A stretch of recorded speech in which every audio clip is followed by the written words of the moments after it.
All righty. Well, good evening again. Thank you all for joining us tonight for the NCPMI Leadership Community of Practice. We're so excited and looking forward to the conversation we will have today. I am Lori Glenn, and I am the chair of the Leadership Community of Practice. And we also have on Samuel Quincy Campbell, who is vice chair. And hopefully, I believe Rodney will be joining us. He's one of our team members. And so we are super, uber excited to have you on tonight for this topic of self-leadership. Here's our agenda. Trying to keep it short and sweet to the point. Hopefully you felt welcome since I said welcome earlier. I'll give a little insight on the leadership COP since we probably have some folks that were not with us on the September session. So just high level about who we are, what we do. Talk about our rules of engagement for our session tonight. We'll introduce our speaker, and then we will have our free feature presentation by our speaker this evening. And then we will close out with some closing remarks and share our event survey. So without further ado, I'll keep it going. And here's some information about our leadership community of practice. It's been established to create community for folks at varying levels of their leadership experience, whether you are interested in getting into people leadership or leading projects or, leading a family, or you're a CEO of your own company. We welcome all levels of leadership. And the intent is to provide information, allow us to connect, learn together, and share resources. So it's all about supporting each other in this space of leadership because we all can lead from whatever seat we sit in. All of our sessions are being planned to be virtual right now, but at some point we may dive into that hybrid or in-person space. But right now we are planning our sessions to be virtual on Teams, and we are so excited for you to be here tonight. I'll keep us going. So our rules of engagement, this is our brave and safe space. So we want to make sure if folks decide to share any personal information, hopefully you don't get too personal, like social security numbers and things like that. If you decide to share, we want you to share as much as you feel comfortable, but we want to respect everyone's opinions and thoughts, and we also their privacy. So anything shared in this session, we don't want to see it all over the internet on Instagram or Facebook tomorrow. But we do want to encourage you to engage. As we mentioned earlier, if you want to come on camera with us, we'd love to see you, but understanding folks might be in transition from work or wherever. So however you want to join us in this session, we accept that. We ask that you please mute your device until we get to a point where we open it up to be able to have engagement via questions or crowd participation. Just want to make sure that no one is there. Lots of times we can have some noises happening in the background, things going on. We just want to be able to focus on the presentation today. And as I mentioned, this session will be recorded, and we're working through all the technological details of being able to share those recordings, but just know that will be coming out. So if you want to watch it again, you'll have that ability. And finally, PDUs will be submitted for those that have PMI certifications. That will be done automatically for you by attending this session. We'll be taking attendance and being able to submit those PDUs on your behalf. Although magically, I like that. Although magically. I like to make up words too, David. That's a beautiful thing. I love it. It's a great word. I'm using that word. Without further ado, I will toss it over to Quincy Campbell, who will introduce our speaker for this evening. Over to you, Quincy. All right. Thanks, Lori. Good evening, everyone. Dave Mantica has been in the training business for 31 years. He led a $60 million product line at Global Knowledge, served as VP of Sales at Convergent Communications, building its partner model, and founded ASPE, growing it to $13 million in 7 years before a successful exit. He then launched DTM Services while serving as VP of Sales, CRO, COO for Fastline Training, Revive Technologies, and Skills Development Group. Most recently, he acquired Skills Development Group's North American operations and rebranded them Soft Ed. Since 2001, Dave has delivered 1,000 plus talks, 1,000 plus talks on marketing, project management, product management, and executive management leadership with a focus on IoT and AI. Based in he consults and mentors leaders and is known for Mantiquism, a playful knack for bringing language to make points stick. David? Excellent. Thank you so much. Yes, I do like to make up words as well. So that's very fun to make up words because you can express yourself better than the Oxford Dictionary can express yourself, right? So ultimately, we're talking about self leadership. And to get the party started, first and foremost, love feedback. Midstream, I do not care. Just open your mic up, talk, close your mic down just in case of backup noise. But feel free to interrupt me midstream. If you feel uncomfortable with that, you can raise your hand. I will look for hand raises. Definitely open it up to the person who raises their hand. So I do not mind that. It's better to learn when you want to learn, ask the question when you want to ask the question. That's part of why we're here. So do not hesitate. Another thing that's really good is a lot of smart people on this call. So do not hesitate to share information that you have on this subject, thoughts, ideas, reading material, other topics that people can follow up on. That adds so much value to learning. It also provides some diverse feedback. It adds some interactivity.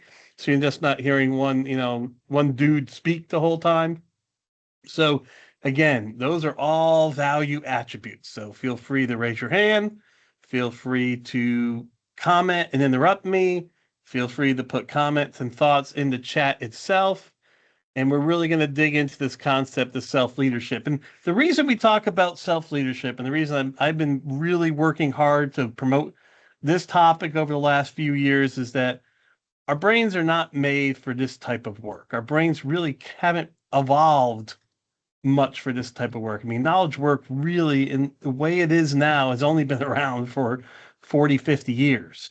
No time for the brain to evolve to meet that need. And knowledge work is complicated and complex, and it goes a lot of times opposite of how our brains are wired. And you really don't take a class in college around how your brain works unless you took psychology classes. And even if you took the psychology classes, sometimes they didn't relate the topics to pragmatic work situations. Unless you took maybe an HR class related to human organization and human work systems, they might have done that. So it frustrates me because a lot of times we're working with two hands tied behind our back and our brain working against us to be successful in complex and complicated environments. So my hope is that in this session, we could kind of talk through those challenges, provide some tips and techniques for you to consider, and then be able to have you go back and practice some of these tips and techniques so that you can start freeing yourself from the bondage of a brain that isn't necessarily set up to do what you make money doing. And that's across the board for any of us knowledge workers. So when you look at this thing called our brain, it's driven for survival and efficiency. That's what it's built for, survival and efficiency. And when you see that word survival, think of the term of negativity, fear, protectionism. Your brain is hardwired for protectionism. So it's always going to see the glass that's half empty unless you do something about it, unless you work towards adjusting the mindset filters that you use, you will see the world as half empty because it's a protective mechanism. Efficiency, it wants to do things efficiently. Why? Because look at that. Next line. It's 2% of our bodies, but it consumes up to 20% of the energy we put into our bodies. Has anybody taken a health class on the healthful eating for optimal brain performance? You're crazy, Dave. Why would I do that? Well, the reality is there are ways to eat for optimal brain performance. We're not really taught that, so our brain struggles. It goes on the struggle bus because we don't feed it appropriately, and thus it will operate in default mode, autopilot mode. If you ever saw the movie Click with Adam Sandler, it will click through. It will just operate automatically if you don't do something about it, because it needs energy, and if it doesn't have the right energy, it's not going to perform at its highest level. So we have not evolved for this office work thing. We just haven't. Our preset wiring is sabotaging. It sabotages us, impacts us. And then finally, we got to realize that because we operate on efficiency, we do operate with a preset base of heuristic patterns. Heuristic patterns are decision-making patterns. All of us have decision-making heuristics that we follow. So we want to start reminding ourselves that our beliefs drive our thoughts. Our beliefs and values drive our thoughts. Our thoughts drive our feelings. And then we put those thoughts and feelings together, they drive our behaviors and actions. When you're dealing with change management and you're dealing with transformations like digital transformation, agile transformation, most of the time the company is trying to change behaviors and actions before they ever dug into adjustments and beliefs. So if you're looking at making changes and making adjustments, you have to look first and foremost at your beliefs. Adjust your beliefs so that your thoughts can change. And when your thoughts change, your feelings and thoughts adjust and your behaviors will adjust. The world of weight loss, even though we have the new shot and everybody's trying to get the Ozempic or Zepbound or the apothecary shot, a lot of weight loss before that was going to cognitive behavioral therapy weight loss, where we were talking about belief changes and changing belief patterns as it related to food and how you worked with food. And certainly weight loss is a form of self-discipline. It's a form of self-leadership, although not critical to success in business at all, but just an avenue by which you can see that if you want to change behaviors and actions, if you don't adjust beliefs, when push comes to shove, you'll go back to the behaviors and actions you believe in.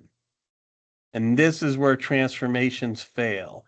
And this is where large-scale change initiatives fail, because they don't attack those beliefs and values. So as leaders, understanding this can start working around those beliefs and values and coaching on beliefs and values and getting people to see that and adjust their beliefs and values, without changing themselves.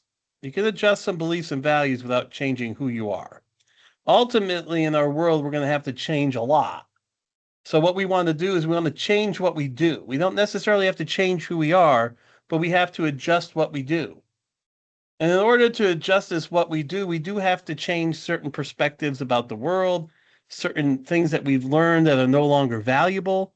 And we have to leave ourselves open to that concept of change and adjustment. And this harkens back to one of the best books for this type of self-leadership talk that wraps around something called behavioral economics. So as you go through this session and you start saying, oh, wow, I really like this, or hey, I've read this before, I just don't know where. Information like this you're going to get from people like Malcolm Gladwell, from Steve Levitt, and Thinking Fast and Slow, some from Marshall Goldsmith, but a lot from Daniel Kahneman.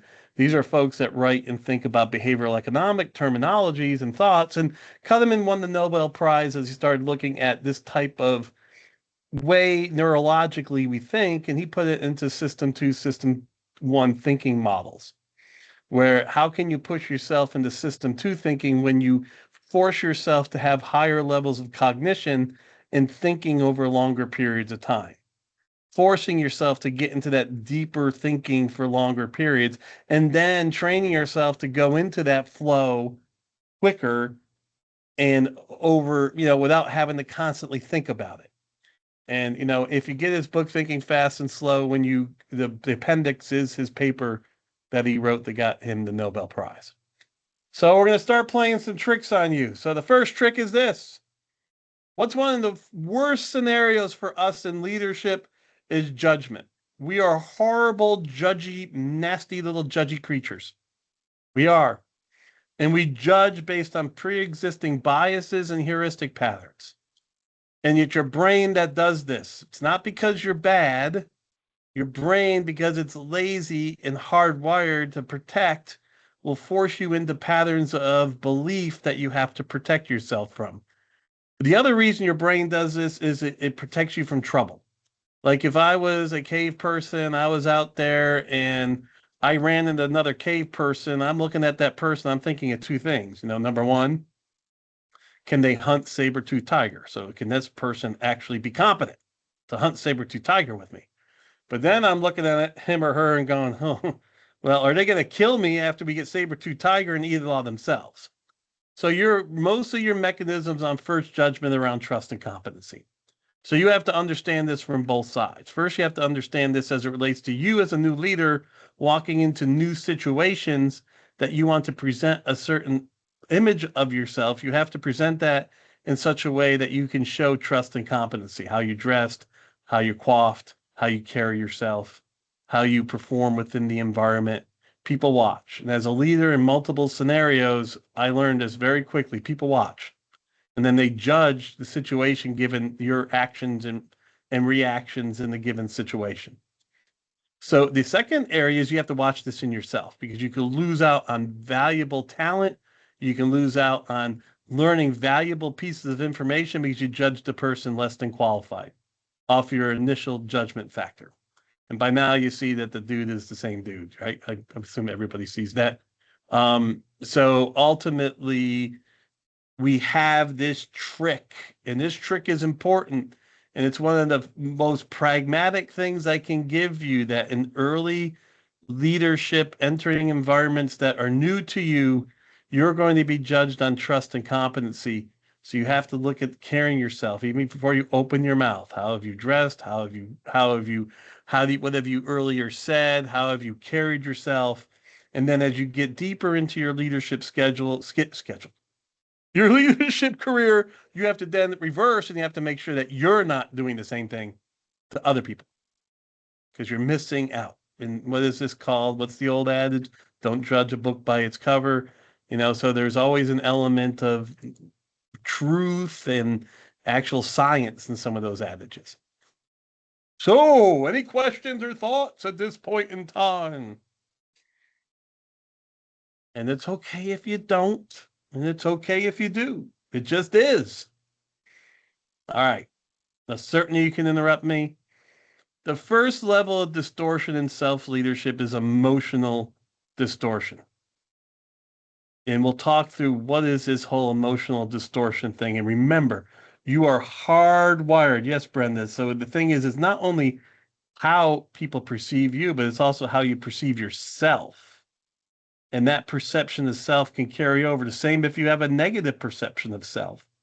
That's why when you're looking for a job, I coach people on trying to get bucket filled before your interview, so you go in with a positive perception of self, because that will carry through in the interview, and it will exude out. A negative sense of self will exude out in the interview. Same with a positive sense of self.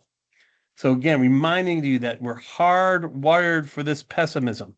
So as a leader, you need to understand that you're being tricked because you don't see with your eyes, you don't hear with your ears.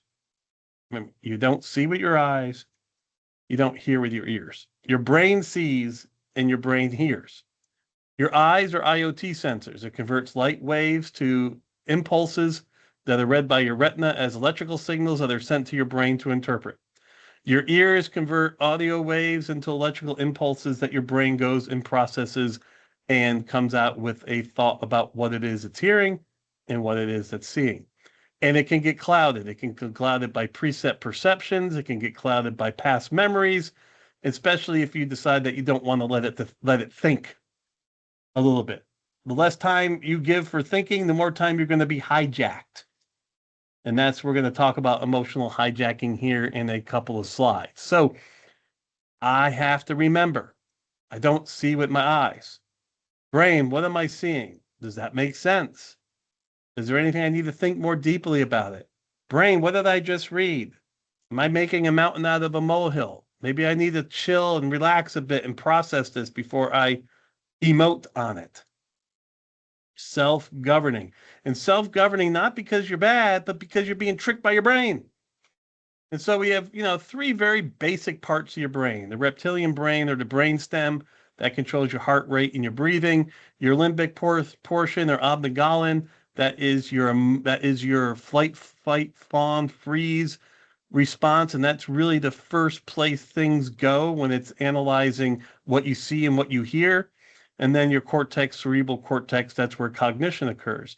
So as you can see very plainly, any stimulus that's being processed by your ears, eyes, nose, goes into the limbic system first. Initially, it is scanning to see if you have to run, if you have to fight, if you have to freeze, or if you have to fawn, which means you are 1000% set to be what? To be what? To be what? Well, to be emotionally hijacked. All right. So this is the skinny. Now, emotional intelligence, we're going to talk about this as self-awareness and self-management. We'll get into that to a second. And when you start getting emotionally hijacked, you then go down the death spiral. Because once you get emotionally hijacked, your brain shoots out hormones that limit cognition and focus on physical response. Cortisol, adrenaline, although some people become adrenaline junkies, it impacts cognition. Cortisol impacts cognition horribly. So ultimately, you get emotionally hijacked. It gets worse and worse, and basically, you're reacting to the stimulus from a protection standpoint. I'm going to either punch somebody, I'm going to run from somebody, I'm going to freeze and see if that person doesn't see me, or I'm going to be a wallflower and just give up and just let them walk all over me. All right. And I know all of us had this happen to us. All right. And we all know that it's happened to others around us, and we may not have understood it enough to deal with the situation appropriately. And leaders, you are going to run into more emotionally draining situations given the rapid pace of change. The environment is just ripe to drive emotional responses. So this is a physical thing. This is not just airy-fairy. Your brain processes that nasty email as if you're going to get hit by a car. It sees the same thing. It thinks the same way. It cannot distinguish you being hit by a car with compared to the nasty email. It senses the same protective mechanism. So it ramps up all the things we talked about to protect it from a physical response. And it just sends you from a cognition standpoint down a very difficult path. So this is the elements associated with emotional hijacking. And you got to the point where you can't properly think through the situation. People now will take de-escalation training because de-escalation training will support techniques to not get emotionally hijacked and to help others who have been emotionally hijacked. And I'm sorry to say this, but when you work for bigger companies, you might have to take protection training for active shooting situations. And this is the same scenario about working to break through the emotional hijacking as quickly as possible to logically think through how to smartly deal with the situation. And these are all easier said than done, folks. But the key here is if you understand the physiology, then you can start working through how to get out the other side. So what you want is you need to take that step in the direction of understanding emotional intelligence, because now you know it's real. It's not just some fakey dakey little thingy that makes us all feel good and pixie dust is going to come all over us. We're all going to fly like Tinkerbell. No, this is real stuff dealing with really difficult situations that require effort and practice. You know, part of the military practice is you fight emotional hijacking in the military by practicing and practicing and practicing until the muscle memory takes over. The muscle memory itself bypasses the emotional hijacking. The problem in our business world is we can't do that because we can't deal with every single situation that way. So you got to understand self-awareness. You got to understand self-management. You got to understand situational awareness, and you got to understand situational awareness. Now, this is not an emotional intelligence class. Okay. We can do an emotional intelligence class later, but just being aware of the steps. And self-awareness, one of the first things that you want in self-awareness is what are your triggers and what frustrates you. So when I talk to newer managers, I'll talk about frustration. How do you manage frustration and what are your triggers getting you to be frustrated? So that you can walk through, because frustration is a gateway drug to very, very bad things. Very, very, like I said, a gateway. It's a gateway emotion to very, very bad things. Go ahead, Madam Chairperson. Yes, I definitely want to chime in on the frustration piece. Because been in different situations where I find myself frustrated. And one of the things that I think has helped me be able to kind of self-coach or self-manage in that situation is asking myself, what narrative am I telling myself about this situation? Whether is it something about the other person or people, about the situation, or about myself? And most of the time, I can talk myself off of that ledge of, you know, kind of lining folks up and just with the with my hand. Just being aware of, like you said, the trigger and what am I telling myself in that moment. And self-confidence comes to bear here. The stronger you can build up your self-esteem and stay away from imposter syndrome, the quicker you'll be able to do self-management techniques as well. Because in some cases, if frustration hits, in this case, it was very good. You realize that it's not about me. I got to look at what's going on around me. Some people automatically blame themselves, and then that goes down the imposter syndrome side, and that brings out the emotional hijacking. So being able to think through this is critically important. And ultimately, what we want to get to is we want to get to social awareness and relationship management. This is where our leadership comes to bear, right? We got to manage ourselves. We know our triggers. We know what happens when we get frustrated. We work through our frustration. We drive through that. We get ourselves regulated. We push aside the emotional hijacking. All right, now we have to understand social situations means we have to stop thinking just about ourselves. How weird is this? The first part is all about selfishness. The second part is all about selflessness. All right. So you have to even make that pivot. You got to focus on self and you got to quickly pivot to focusing on others. And that's not natural either because our tendency is for survival. It's not for species survival, folks. It's about individual survival. So your brain is about you surviving. It doesn't care about anybody else around you. You got to override that impulse to make that switcheroo to some more selfless type look without forgetting yourself. And in leadership, the referent or referent power base is a power base of sharing, but it's also a power base that you can quickly get lost if you're not getting your bucket filled. And that's something we could talk about later on. So ultimately, the battleground and the emotional side is self-talk. So, like it or not, you are talking to yourself on a consistent basis, constantly. And you would say, "No, I'm not, David. No, I'm not." Yes, you are. The Buddhist meditators will call it the monkey mind. The mind that's just going and rowing and going and going and going and going. So the first step to deal with the monkey mind is awareness that it's happening. The second step is to learn how not to ingest it. Yes, we talk to ourselves much more. You'll never change talking to yourself, but you can affect whether you ingest it and how you ingest it. Thoughts of negativity about yourself are going to happen, but if you absorb them, that's when you start leading to the physical sensations that we get and to the feelings of imposter syndrome, and then to the behaviors that are less likely to support our growth within companies that are probably incorrect behaviors based on incorrect beliefs based on emotional hijacking. So you have three electrical centers in your body. your brain is an electrical center, your heart's an electrical center, your stomach, intestines, an electrical center.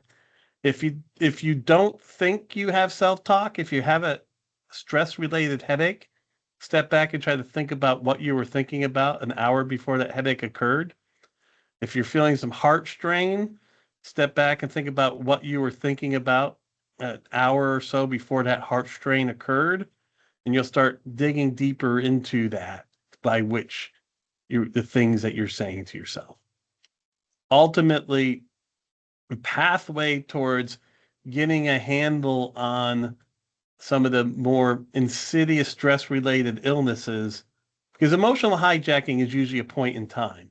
The more insidious is a negative self-talk inflicted long-term stressors, which means cortisol is always going through your system because you're always on pins and needles and you're always prepared for the shock of some type of event. So understanding self-talk, understanding how you can listen and hear your self-talk, and then from there you can adjust the messaging through idioms, positive reinforcers, inspirational messages, inspirational conversations, support function. I don't do that. We make fun of that on Saturday Night Live. Yeah, because we make fun of everything that's good for us because we're wackadoodles sometimes, right?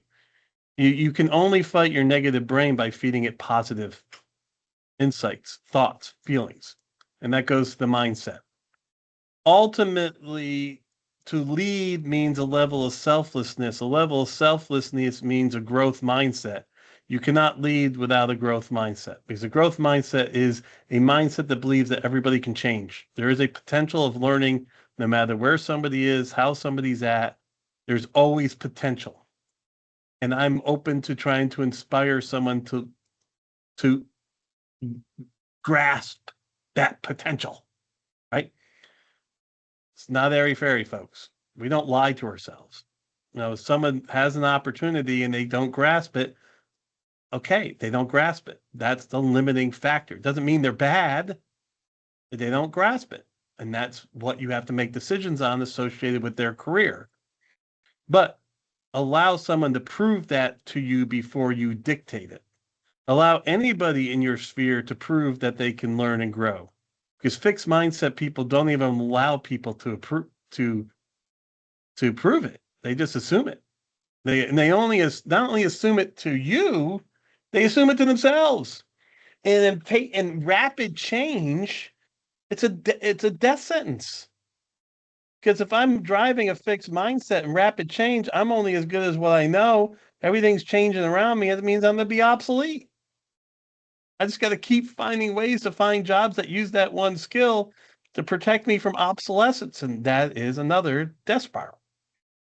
So a leader first has to have growth mindset for themselves, and then they can spread the growth mindset to others. But the growth mindset spreading to others, and this is a bit of a newer topic, you might start seeing this more, is that can we get to the benefit mindset?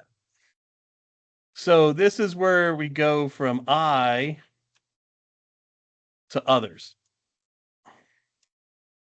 I want to help others grow. I want to have actions and activities that benefit others. And then benefiting others, it's right there it is. Thank you so much for sharing that. It's going to benefit me too. That benefit mindset. This is where you start getting into the agile way of working and thinking when it talks about delighting your customers. So Stephen Denning wrote a book called Radical Management. Inside the Radical Management book, he started talking about using agile techniques for leadership and management. And he's the one that really focused in on that delighting your customers, which then got grasped by other agilists and which also got grasped during the DevOps movement. And ultimately, you want to delight your customers. That means you want to provide benefit to your customers, which is really that next stage beside just the growth mindset. So can you work towards the benefit mindset as a leader? So in my leadership experience, the best longevity occurred when somebody was working with me. John Maxwell's awesome, by the way. Great share. There's when they knew I cared about their career, whether they stayed with the firm or not. I got the most positive impacts of productivity and engagement when I spent time talking to people about their career beyond just what they're doing for the firm itself. That's the benefit mindset. Hey, you should be doing this and this because it's not going to just help you here. There are different places you can go to because you're building the skill. And there's going to be benefit in that for you. And my hope is that, yeah, I might not be able to pay you for it right now, given our circumstance, but you build the skill, you're going to be able to make more money when you go on to somebody else. And I accept that. So being able to show them that you want them to grow, you want them to succeed, looking outside the window, that's the pivot. And if you're stuck in a fixed mindset, you just can't jump to the benefit mindset. You got to take baby steps. So, oh man, I'm really kind of need to build this skill. I'm just seeing the world in gray, and my gray is all messy. I don't see any colors. Well, let's start working on the growth mindset. What are ways I can get inspired to believe that I can grow, learn, and adjust? What stories can I read? What achievements can I look at? Okay, I'm starting to build that growth mindset. And then how can I carry that to other people? So there are stepping stones here. You just can't go from point A to point B, but in self leadership, if you can get to the benefit mindset, you will drive action because people will want to work with you. They will want to support you. They will want to be led by you, regardless of whether you have a positional power base or not. Regardless of whether you have a positional power base or not. All right, so those are the emotional sides. I got to do self-leadership. I got to understand my emotional challenges. I got to understand emotional hijacking. I got to fight through this whole concept of negative self-talk. And how can I build this benefit mindset? Any questions? Thoughts, comments? I'll just say, David, I've heard about self-leadership before, but had never heard it from this perspective, like starting with how the brain works. Had always start from, these are the things you need to do and kind of from that point forward. So definitely intrigued with the information you've shared thus far about, tying it to how the brain works. Yeah, because I do think without knowing that, it's hard to do the techniques that people are telling you about. How do Right. you do it? Well, you got to first understand what you're dealing with, right? And not beating yourself up when you fall down because you're going against thousands of years of biology. Thank you for the share. I appreciate that. So now the harder part. Well, Dave, I fought the emotional hijacking. I got the growth mindset. I'm looking for benefiting the world a bit more. I got my negative self-talk under control. Well, guess what? You now have other distortions. You have cognitive distortions. And this is where, the psychologists play in the emotional side, the behavioral economics folks play in this side. So this is where the Gladwells and the Cudemans of the world play. The first thing you got to know is we are built, the whole management structure of our current economic setup since 400 years of the British shipping system, which started the university systems back in the 1600s, is built on learned helplessness, which means I just do what I'm supposed to do, what I'm told to do, because if I do anything else outside of that, I can get in trouble. All right? It is the true bureaucratic structural hierarchy that protects one level from another level to ensure that everybody is doing what the leader wants them to do. All right. This is how certifications are built. This is based on protection from failure. This is based on ensuring that the system doesn't fail because the system isn't trusted. So most of us ultimately hear stories and see images and read books and watch TV shows that reinforce learned helplessness. Office Space, other TV shows like that. in the fact that I know I have to do what In the I'm fact told. that I have to do what I'm told, or else I'm going to get fired. So, in the rapid pace of change, this is just a debacle. So, as you start building out your career, how do you fight against this? Because the moment you get a management job, you want to participate now. You want to tell other people what to do because everybody's told you what to do, and you want that power. You want that power. So, you have to start looking at the psychological safety aspect to then enhance decision making and autonomous work. Nobody can autonomously work without psychological safety. Safety is the critical success factor for decisions being made by people doing the work. But safety is tough because I can't just magically give you safety. I can't just magically, say hocus pocus and you're safe. You have to embrace the safety of the environment you're in. You have to accept the safety. You have to say, I am safe. This is self leadership. Self leadership is building the skill set of benefit mindset, of protection from emotional hijacking, to controlling of imposter syndrome, to you believe that you are talented and good enough, that you can speak radically, that you can drive autonomously, and if something happens, you can get another job. Because you know what? When you fear losing your job, it's like death. Losing our job and fear, they're very similar, as I've talked about. So this is where you start down the path of true self-leadership, is when you can grab hold of safety, say you're safe, express yourself in safe ways by allowing yourself to push out further, to take stretch assignments, to try, to take risks, and understanding that you're okay with the ramifications of that autonomy, which is somebody might not like it. Right? It's the acceptance of the responsibility for your actions. All right. And in the workplace, that's hard. It's not easy, but self leadership starts with learning how to be safe. Learning how to be safe starts with a building of your self confidence and building of your belief that you are good and talented. So ultimately, as a leader, you are going to run into power situations and power imbalances. Power is an aphrodisiac of no other for the human experience. Power corrupts, and it corrupts absolutely. I researched and read and looked for anything that would go against that. No. All the studies about human power dynamics, it corrupts without significant understanding, realization, and work. I ran a company, ran 50 employees, multiple hundreds of contractors. I can tell you it's insidious. It sneaks itself into every little thing, from parking spaces to salary to how people should speak to me to what type of things they should laugh at, everywhere.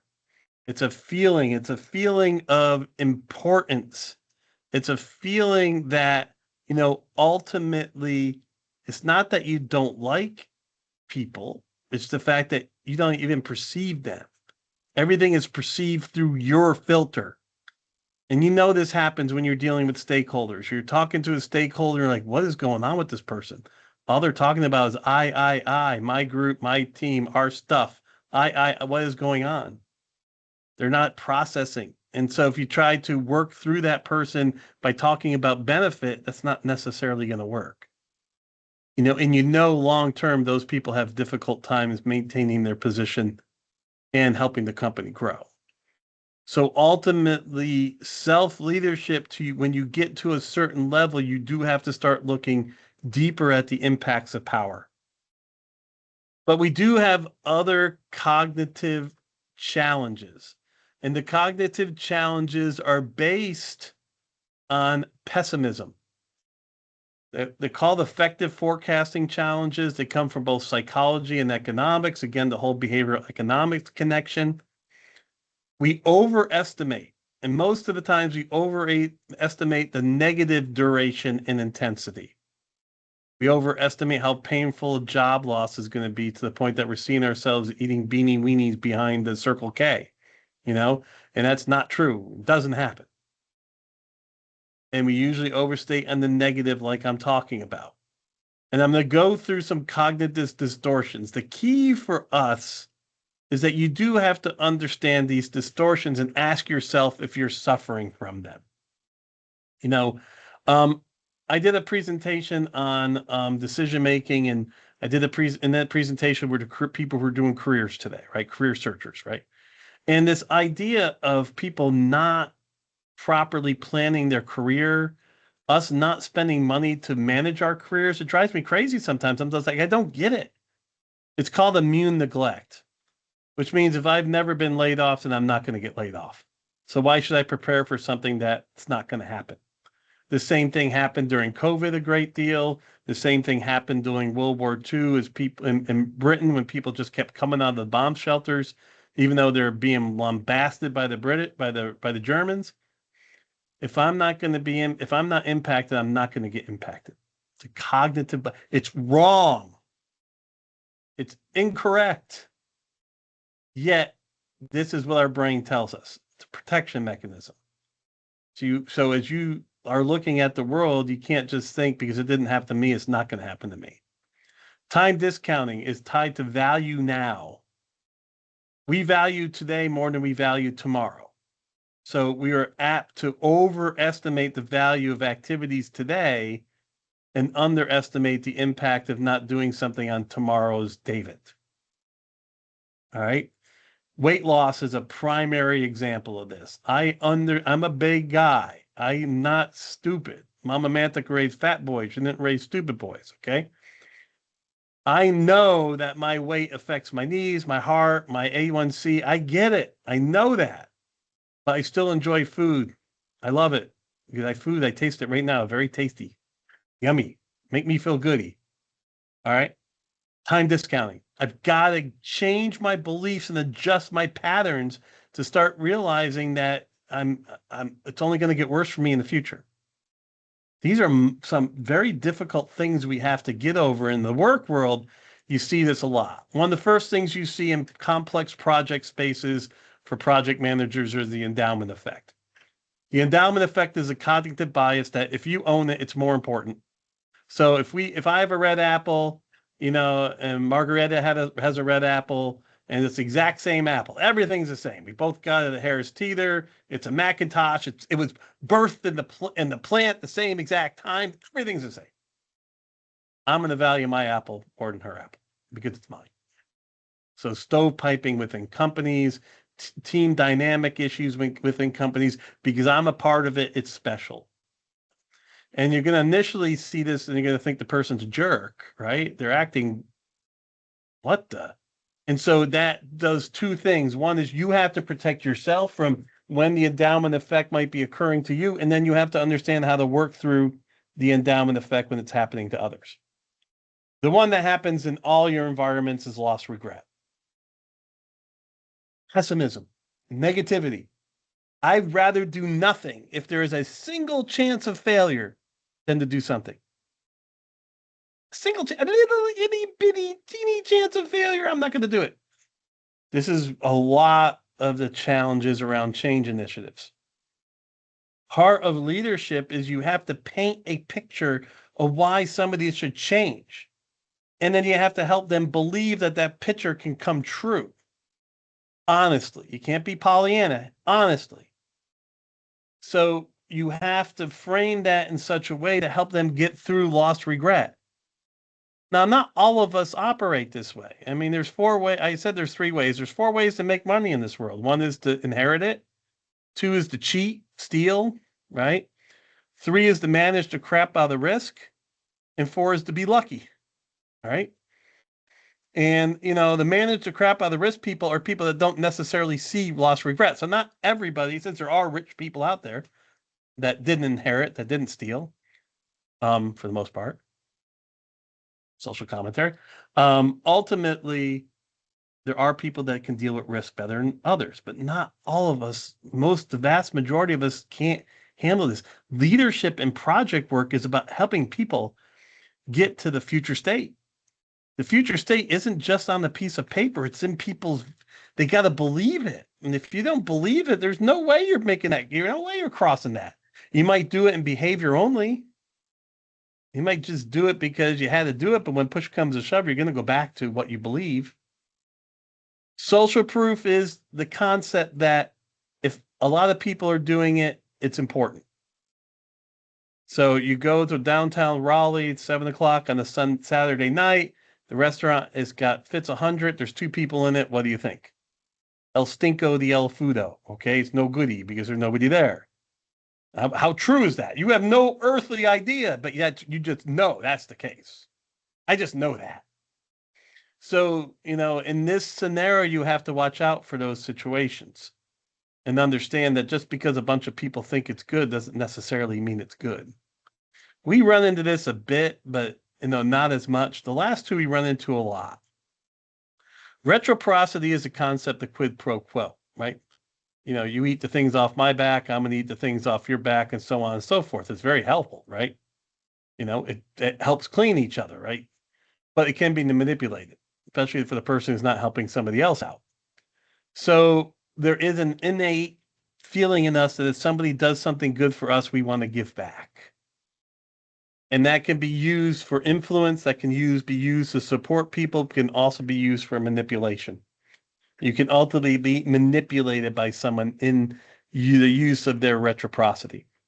And it can also be used to manipulate people to do things that aren't necessarily great.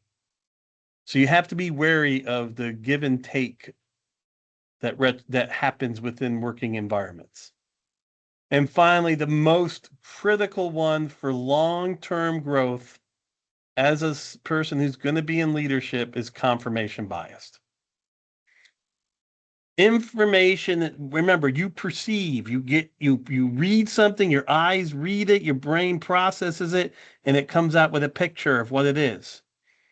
Your brain can control to the point where you only see things that agree with what you believe in. Your brain can skip everything around it that's pointing in the direction that's opposite of the way you think. Your brain can do that, and your brain does that. And that is a very difficult thing to break.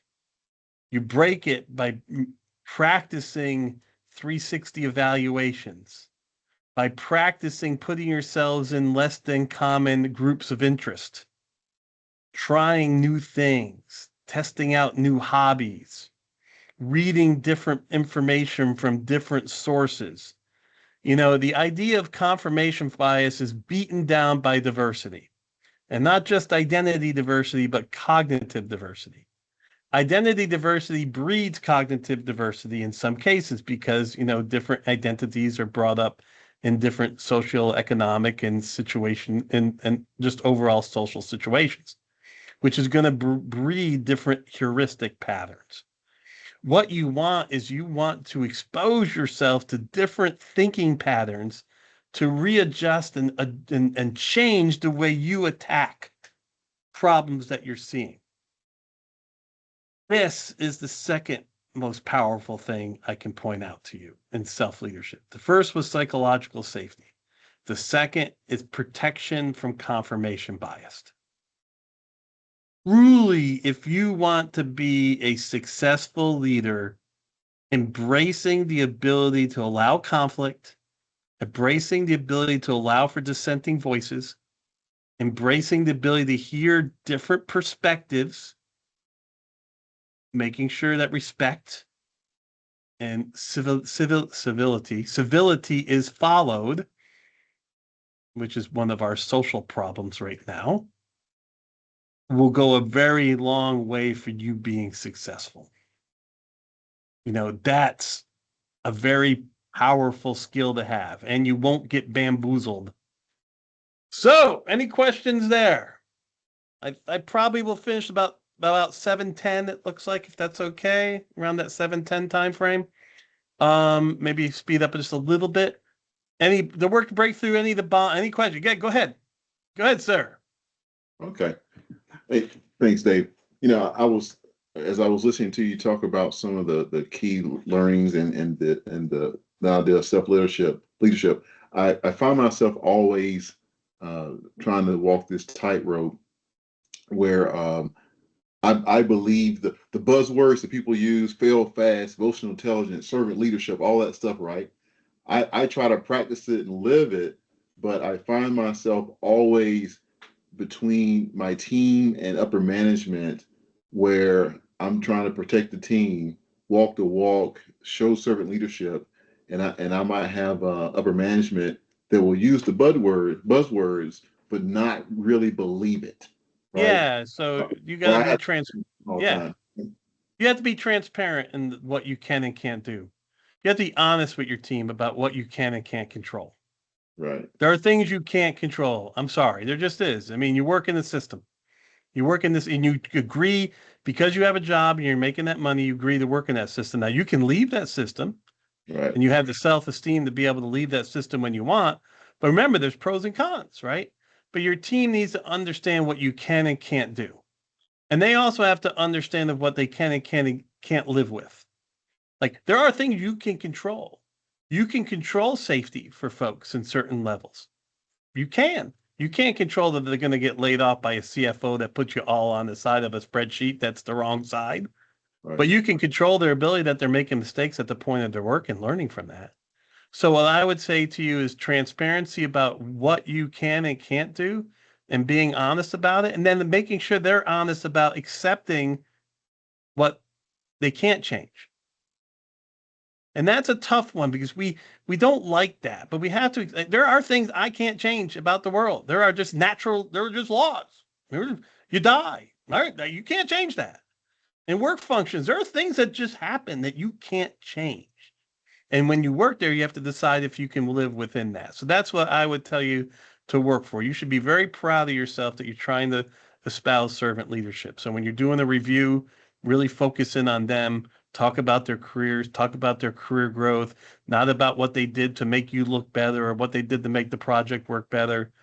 But if a manager is saying you have to do this at this time, folks, this is our construct. This is what we work within, you know, and then keep moving forward. I think that will help you. Thank you. Yeah, no problem. And it's hard. Even here's the skinny. Even if you own your own business, you're governed by other forces outside yourself. You are. You're governed by your customers who might not want to buy your service. This alone kind of stinks. So as you grow in self-leadership, you want to get comfortable with ambiguity. This is where you have to start seeing the whole picture and then making choices and value choices. And at some point, you're going to want to create a framework that works for yourself. But one of the first adages on dealing with ambiguity is I know in my heart that the status quo is an invisible killer. Since the status quo is the invisible killer, I have to look for ways to change and adjust, and I have to make decisions about what I'm going to change and adjust into. And because of that, I have to learn how to unlearn. You cannot carry every piece of information you've learned since elementary school into the work world and beyond. You can't carry information that you learned 5 years ago and keep trying to keep that up. You must leave space to learn. Just like something of water being overfilled, right? You can't fill it to the top. You have to learn to unlearn. Get rid of those things that are going to no longer benefit you. And this is especially true when you move up. You might have been really good at doing a function, but now it's not about that function. It's about helping people do that function. It's about guiding them and giving them direction on where they need to go, and they might need to adjust that function to go where you need them to go. Those are differences. Sales, great salespeople become sales managers or horrible because great salespeople are selfish, my individually driven monsters. And that's okay. That is. But that's not a good sales manager. Not at all. A good, if I become a sales manager, I have to coach, I have to support, I have to guide, I got to mentor, I got to hire, I got to make tough decisions. I got to think about other people besides myself as a salesperson. I just have to think about myself and my clients. That's it. I have to, if I'm going to go from a sales individual to a sales manager, I got to unlearn all those things that make me a good salesperson. A lot of the habits. The next thing you got to embrace is you have to embrace this idea that you can change. Neuroscience, this isn't Dave Mantica, this is neuroscience, discusses the concept of neuroplasticity, which means you can change the way your brain is hardwired. But you have to stop your patterns. If you brush your teeth with your left hand, brush your teeth with your right hand for a while. If you brush your teeth first, brush your teeth last. If you take one pattern to work, change your patterns up. Take 3 different patterns to work. Deal with the ramifications, maybe not use the GPS. Deal with the ramifications of traffic and how to adjust and maneuver through that traffic to have to think about it. Walk backwards. If you do something once, do it differently another way. All of these things are ways that you need to trick your brain to adjust it to break through its preset patterns. Listen to music with your eyes closed. Listen to an audiobook with your eyes closed. You can't read with your eyes closed unless you know Braille. So there are techniques to adjust. And neuroplasticity is there. This is even getting into our 70s and 80s and beyond. Neuroplasticity is there. That's why the games are so important and working your mind. And then you must evaluate your beliefs from time to time. You must take a step back and re-examine what it is you believe in. What do you value? And then from there, trying to adjust your beliefs and values, tie that maybe to some goals you're trying to achieve, tie that back to some purposes. So I went through a very difficult time in 2022, and all of it ultimately was based on broken beliefs. And I had to readjust my beliefs. And I had to rewrite them. And remember, whenever you're readjusting beliefs, you do have to look at being honest. Like one of my beliefs is I didn't trust people. Just straight up, didn't trust people. But think about how that belief affects you at work. You drive for fear. You're just constantly fearful that something bad is going to happen. It's painful. So I had to change that belief to, I'm not going to trust everybody. I'm going to trust you until proven wrong. Okay, I can deal with that. I can trust until I'm proven wrong. That's not a lie. I'm not lying to myself saying that everybody can be trusted. And I got some control associated with it. So it gives me another step forward to get comfortable and adjust some of my behaviors and actions accordingly. We talked about ways to gain new perspectives. Allowing more responsibility to the group is a great way to gain new perspectives. It's a great way to allow others to grow. Conflict, bringing it out. Overt conflict is so much better than open conflict is better, so much better than hidden conflict. So much better. You want to protect those voices who properly dissent and talk about other issues, who might play devil's advocate from time to time. You want to seek different perspectives. And then from there are techniques for you to reduce heat in systems. When you're feeling overheated, try tackling things there's a beginning and an end to, and you understand it. Add more structure, slow things down, take on more responsibility from the system itself. The ultimate leader is someone who could just orchestrate and let others do the work, who can provide goals and let other people work to achieve those goals, to adjust those goals based on conditions, communicate those goals back. And then be there to answer questions, but not tell them what to do. This is all tied to elements about what you built in yourself first. Like if you haven't beat the issue of power, there's no way you're going to do anything of what I just said, because you want the control. You want to tell them what to do. You want them coming back reporting on what they did. You don't want them doing anything until they passed it by you first. So when we talk about self-leadership, one of the best books to dig into is Adaptive Leadership. Adaptive leadership is the practice of self-leadership. And we could do a whole session on this. But basically, there are very specific skill sets around adaptive leadership. Talking about being able to take that accountability. Adapting, which means belief in continuous learning and unlearning. Being able to discuss needs. Understanding and believing truly that the status quo is an invisible killer. And there are a ton of different behaviors for adaptive leaders. Again, this is a next stage. I wanted to make sure that you got your brain science, your emotional hijackers, your cognitive hijackers, and then some of the other areas you can work within, which is unlearning, neuroplasticity, reevaluating your beliefs and values, and providing a more cognitively diverse environment of thinking and thinking patterns. So ultimately, some of these behaviors are looking at change, the gaps, looking to fill those gaps. Adaptive leaders are very experimental. They have courage to do things that maybe other people wouldn't want to do. They understand that failure is going to happen. They keep pushing forward in the face of that failure. And so there's this whole DNA aspect of it, which we can get into. We're not going to get into right now. And then from there, what you want to do and what I talked about is the ultimate benefit in this world is to delight your customer. Remember, your customer can be both a physical, external customer or an internal customer. Guess what? Someone that reports to you is a customer. You want to allow for self-organization. Can you let individuals make decisions at the point by which the work is getting done?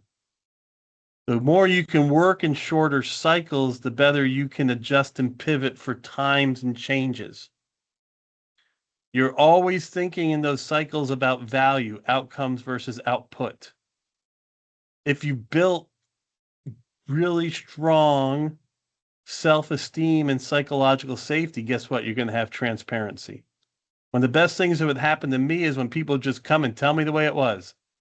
People used to say, why do you let someone talk to you like that? You kidding me? I love it. That means they're telling me they're telling me the truth. They ain't holding back. That's what I need. They trust me enough that they're willing to tell it to me like that. I love it. You couldn't ask for something better than that. Because the worst is to be the last one to know. And then you're committed to self-improvement. That really is where you're building a culture where you're allowing people to understand what they're doing and how it will benefit them in the future. Really good self-leaders have deep networks that they continue to maintain and grow over time. So appreciation is part of a practice that you can look at as well, tying into being grateful for those that support and help you. But ultimately, that gave you a rundown in some very specific areas of how we operate in complex environments, dealing with emotional side distortions, dealing with cognitive distortions, understanding some of the techniques you can bring to bear and associated with trying to grow as a person. You know, one other area that I take a look at real quick here, Tiny Habits and Atomic Habits, two great books. If you have adjusted your beliefs and you want to start building habits off those new beliefs, there are techniques that can help you build habits slowly over time instead of trying to do it in one failed swoop. Again, an iterative way of building habits. All right. I'll pass it on to the team here, the leadership team. I'll see if there's any closing slides. Yep, there we go. I pass it over. All right. I believe Rodney's on to close us out. Well, David, I don't know what to say. My brain is a little blown right now, scrambled, whatever you want to call it, but in a good way, a really good way. I tried to take a few notes, but man, that was action packed and so much. I mean, from the self leadership, psychological safety, how power corrupts, confirmation bias, and on and on. A lot of information there, super packed. I got to take some time and digest and really try to hone in. Some of those things were familiar, but then some of those things were new. And I've got to dig deeper. So thank you. Super, super glad we were able to make this happen. And for the folks on the phone, you've got to be feeling the same way. You've got to be feeling the same way.